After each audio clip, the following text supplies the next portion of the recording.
Alkanes का general formula हमने अभी अभी देखा, क्या रहता है? CnH2n + 2। तो सबसे पहले हम पुट करेंगे यहाँ पे n की वैल्यू को 1। अगर हम n को यहाँ 1 पुट करेंगे तो ये क्या बनेगा? CH4, जो कि अभी हमने देखा है। तो क्या बन गया ये? CH4। अगर हम n की वैल्यू को 2 पुट करेंगे तो C में n की वैल्यू को 2 पुट करेंगे so it will be C2 and H के साथ भी 2n + 2 में हम n की वैल्यू को 2 पुट करेंगे। सो H2 n की जगह पे भी 2 + 2 क्या बन जाएगा ये? C2 H2 × 2 is 4 + 2. So again C2 4 + 2 is 2H6. तो जब हमने n को 2 पुट करा तो क्या फॉर्मूला निकल के आया? C2H6। सिमिलरली हम n को 3, 4, 5, 6, 7 एनी नंबर हम पुट करके इस फॉर्मूला में निकाल सकते हैं एल्केन्स का फॉर्मूला। और जो भी कंपाउंड्स इस फॉर्मूला को लगा के निकलेंगे उन सभी कंपाउंड्स के अंदर कार्बन और कार्बन के बीच में कैसा बॉन्ड होगा? एक सिंगल बॉन्ड होगा, बिकॉज ये किसका फॉर्मूला है? एल्केन्स का। क्लियर है? अब हम देखते हैं कि इन स्ट्रक्चर्स का या इन फॉर्मूलाज के लिए हम इलेक्ट्रॉन डॉट स्ट्रक्चर किस तरह से बना सकते हैं। तो सबसे पहले हम सिंपलेस्ट मॉलिक्यूल CH4 के लिए समझते हैं। तो देखो ये है carbon, right. Now we know कि कार्बन के पास कितने वैलेंस इलेक्ट्रॉन्स होते हैं? 4 वैलेंस इलेक्ट्रॉन्स, ठीक है। तो मैंने कार्बन के 4 वैलेंस इलेक्ट्रॉन्स को लेट्स से क्रॉस से रिप्रेजेंट कर दिया। ये क्या है? कार्बन के वैलेंस इलेक्ट्रॉन्स। जो कार्बन की इलेक्ट्रॉनिक कॉन्फ़िगरेशन है वो हम कैसे लिखते हैं? मैं यहां लिख रही हूं 2,4 ऐसे लिखते हैं ना। तो जो ये 4 है वो 4 हमारा कार्बन के वैलेंस इलेक्ट्रॉन्स को दिखाता है। तो हमने कार्बन के वैलेंस इलेक्ट्रॉन्स को क्रॉस से रिप्रेजेंट किया है। अब यहाँ पे इस मॉलिक्यूल में आप देखो कितने हाइड्रोजन है? 4 हाइड्रोजन है। तो हम इस कार्बन के आसपास 4 हाइड्रोजन को ड्रॉ करते हैं। एक हाइड्रोजन, दूसरा hydrogen, third hydrogen and fourth hydrogen, right. Now we know that hydrogen के वैलेंस इलेक्ट्रॉन्स कितने होते हैं? ओनली 1। तो लेट्स से हाइड्रोजन के वैलेंस इलेक्ट्रॉन्स को मैं डॉट से रिप्रेजेंट कर रही हूं। ये क्रॉस और ये डॉट कुछ अलग अलग चीजें नहीं है, ये इलेक्ट्रॉन्स ही हैं, बट जस्ट मैं समझाने के लिए कि ये हाइड्रोजन का इलेक्ट्रॉन है और ये कार्बन का इलेक्ट्रॉन है, मैं क्रॉस और डॉट का यहाँ पे यूज कर रही हूँ, ठीक है। अब देखो हमें ये पता है कि किसी भी कंपाउंड को स्टेबल होने के लिए अपना ऑक्टेट कंप्लीट करना पड़ता है। वहीं हाइड्रोजन के केस में हाइड्रोजन को अपना ड्यूप्लेट कंप्लीट करना पड़ता है। तो इसका क्या मतलब हुआ? ऑक्टेट कंप्लीट करने का मतलब है कि वैलेंस इलेक्ट्रॉन्स को कंप्लीट करना 8 तक एंड ड्यूप्लेट का मतलब कि वैलेंस इलेक्ट्रॉन को कंप्लीट करना 2 तक।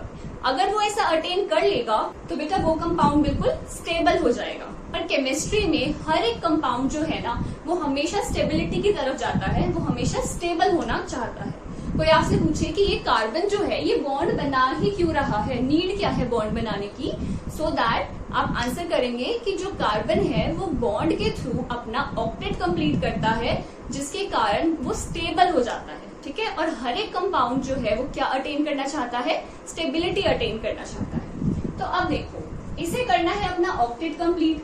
4 इलेक्ट्रॉन तो इसके पास है ऑलरेडी, तो इसे और कितने इलेक्ट्रॉन चाहिए? 4 और इलेक्ट्रॉन चाहिए।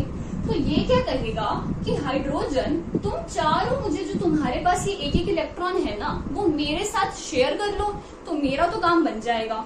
लेकिन अब ये हाइड्रोजन कहेंगे कि हम क्यों करें शेयर?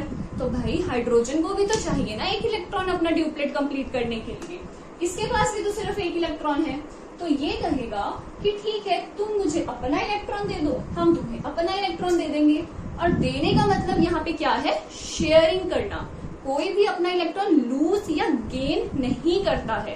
ये बहुत इंपॉर्टेंट बात है जो आपको ध्यान रखनी है कि यहाँ पे किसका फॉर्मेशन होता है, कोवेलेंट बॉन्ड्स का फॉर्मेशन होता है। और कोवेलेंट बॉन्ड कैसे बनते हैं, म्यूचुअल शेयरिंग ऑफ इलेक्ट्रॉन से। म्यूचुअल शेयरिंग का क्या मतलब है कि कार्बन अपना एक इलेक्ट्रॉन हाइड्रोजन के साथ शेयर करेगा एंड इन रिटर्न हाइड्रोजन अपना एक इलेक्ट्रॉन कार्बन के साथ शेयर करेगा, सो दैट दोनों को जो है वो स्टेबिलिटी मिलेगी। कार्बन अपना ऑक्टेट कंप्लीट कर लेगा और हाइड्रोजन अपना ड्यूप्लेट कंप्लीट कर लेगा। तो देखो हम किस तरह से इसे दिखा सकते हैं। ये हाइड्रोजन है, इसने कहा इस कार्बन को कि ये एक इलेक्ट्रॉन तुम मेरे साथ शेयर करो, तो हम इसे दिखाएंगे ऐसे। कितने इलेक्ट्रॉन्स हो गए इसके पास, 1 2, 2 इलेक्ट्रॉन्स हो गए, ये हो गया स्टेबल। सिमिलरली ये वाला हाइड्रोजन भी ऐसे ही बॉन्ड बनाएगा। अब ये वाला हाइड्रोजन भी ऐसे ही बॉन्ड बनाएगा और ये वाला हाइड्रोजन भी ऐसे ही बॉन्ड बनाएगा। तो अब हाइड्रोजन का तो हो गया बॉन्ड कंप्लीट। अब बारी आती है कार्बन के अपने ऑक्टेट को कंप्लीट करने की। तो ये कार्बन के पास 4 इलेक्ट्रॉन तो थे जो हमने क्रॉस से दिखाए हैं। अब ये क्या करेगा, जो ये हाइड्रोजन के ग्रीन वाले इलेक्ट्रॉन्स है ना, इनकी शेयरिंग कर लेगा। किस तरह से, देखो ऐसे दिखाएंगे हम इसे। अब जो ये सर्कल के अंदर कार्बन के इलेक्ट्रॉन्स आ रहे हैं ना, टोटल काउंट करो ये कितने हैं, 1 2 3 4 5 6 7 एंड 8। तो इस तरह से कार्बन ने अपना ऑक्टेट कंप्लीट करा और वो भी अब स्टेबल हो गया। तो इसी इलेक्ट्रॉन डॉट स्ट्रक्चर को हम और कैसे रिप्रेजेंट कर सकते हैं कि ये कार्बन है और ये हाइड्रोजन के साथ इसने यहाँ एक बॉन्ड बनाया, ठीक है, यहाँ वाले हाइड्रोजन के साथ भी इसने ये एक बॉन्ड बनाया, ऊपर वाले हाइड्रोजन के साथ भी एक बॉन्ड बनाया और नीचे वाले हाइड्रोजन के साथ भी एक बॉन्ड बनाया। क्लियर है बेटा। यहाँ पे जो ये एक बॉन्ड है, ये क्या दिखा रहा है कि इस बॉन्ड के अंदर कितने इलेक्ट्रॉन्स प्रेजेंट हैं, बताओ यहाँ देखकर, 2 इलेक्ट्रॉन्स प्रेजेंट है। क्योंकि ये देखो, ये कार्बन का एक इलेक्ट्रॉन और ये हाइड्रोजन का एक इलेक्ट्रॉन, इन दोनों को मैंने इस लाइन से रिप्रेजेंट किया है। इट मीन्स कि एक लाइन में 2 इलेक्ट्रॉन्स है। लाइन या बॉन्ड हमें कहना चाहिए कि बॉन्ड जो है वो कौन सा है, कोवेलेंट बॉन्ड। सो CH4 का स्ट्रक्चर क्लियर है। तो अब हम मूव करेंगे C2H6 के स्ट्रक्चर पे। सो C2H6 में कितने कार्बन प्रेजेंट है, 2 कार्बन। तो सबसे पहला काम है हमारा इन 2 कार्बन को ड्रॉ करके इनके वैलेंस इलेक्ट्रॉन्स को रिप्रेजेंट करना। तो यहाँ देखते हैं, मैंने ड्रॉ करा ये एक कार्बन और इसके वैलेंस इलेक्ट्रॉन्स कितने हैं, 4 1 3 एंड 4, राइट। सिमिलरली मैं यहाँ साथ में बनाती हूँ दूसरा कार्बन जिसके वैलेंस इलेक्ट्रॉन्स भी कितने हैं, 4। इतना क्लियर है। C2 में 2 कार्बन थे, एक कार्बन हमने ये बनाया और दूसरा कार्बन हमने यहाँ बनाया। अब काम तो यहाँ पे भी सेम होना है, कार्बन को करना है अपना ऑक्टेट कंप्लीट। अब अगर ये वाला कार्बन इसे कहेगा कि तुम मुझे अपना एक इलेक्ट्रॉन दे दो, तो बदले में ये भी तो चाहेगा कि तुम भी मुझे अपना एक इलेक्ट्रॉन दो। तो ये दोनों क्या करेंगे, इन दोनों इलेक्ट्रॉन्स को आपस में शेयरिंग कर लेंगे। तो अगर ये कार्बन इससे एक इलेक्ट्रॉन ले लेता है तो इसके पास कितने इलेक्ट्रॉन्स होंगे, 1 2 3 4 और ये वाला लेगा एक 5। तो अभी भी कितने इलेक्ट्रॉन्स रह गए, 3 इलेक्ट्रॉन्स। तो वो 3 इलेक्ट्रॉन की फुलफिलमेंट उसकी कौन करेगा, हाइड्रोजन करेगा। अब इसमें हाइड्रोजन भी तो है 6, तो हम क्या करेंगे, 3 हाइड्रोजन बनाएंगे यहाँ पे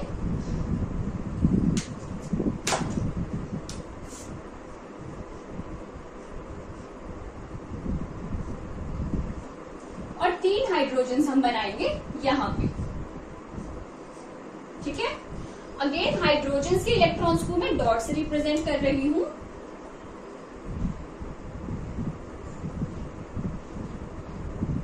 ठीक है।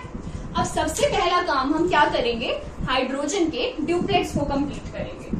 हाइड्रोजन इस कार्बन से ये इलेक्ट्रॉन लेगा, हम ऐसे दिखाएंगे। ये हाइड्रोजन इसका ये वाला एक इलेक्ट्रॉन लेगा, ऐसे दिखाएंगे। सिमिलरली ये सारे हाइड्रोजन्स एक एक इलेक्ट्रॉन लेके कार्बन से अपना ड्यूप्लेट कर लेंगे कंप्लीट, ठीक है। अब रह गई कार्बन की बारी। कार्बन को चाहिए 8 इलेक्ट्रॉन्स, तो जैसे हमने यहाँ किया था सिमिलरली हम यहाँ करेंगे। तो कार्बन के पास जो है वो 1 2 3 4 इलेक्ट्रॉन्स है। अब इसे चाहिए 4 और इलेक्ट्रॉन्स, तो तो ये 3 इलेक्ट्रॉन्स इन हाइड्रोजन से ले लेगा और 1 इलेक्ट्रॉन इस कार्बन से लेगा। तो आप इसे कैसे ड्रॉ करेंगे? कुछ इस तरह से, ठीक है। कार्बन के अब इलेक्ट्रॉन्स काउंट करो, सर्कल के अंदर कितने आ रहे हैं? 1 2 3 4 5 6 7 एंड 8, ठीक है। सिमिलरली ये वाला कार्बन भी इस कार्बन से और बाकी 3 हाइड्रोजन से लेगा और कुछ इस तरह से C2H6 का इलेक्ट्रॉन डॉट स्ट्रक्चर हम बना सकते हैं, ठीक है।